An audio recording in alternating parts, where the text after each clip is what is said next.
Introduction. Hello everyone, my name is Githa. Today I will make coffee milk drink. So follow the steps.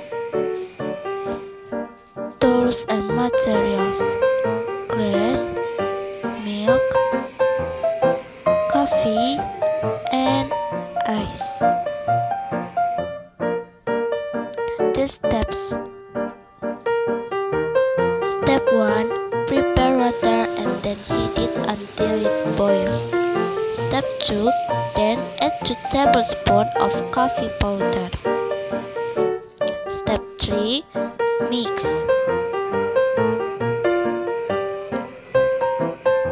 Step 4.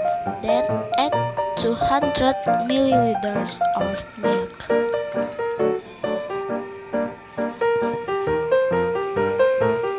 Step 5. Then stir until all mix.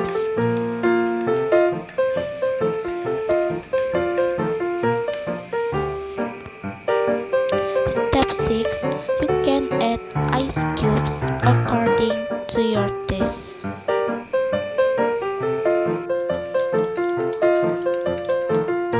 The last steps, milk coffee tree is finished and ready to be enjoyed.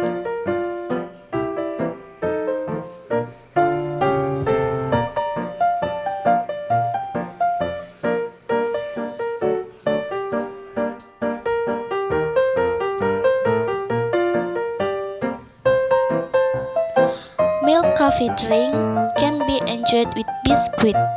Very tasty. You have to try it.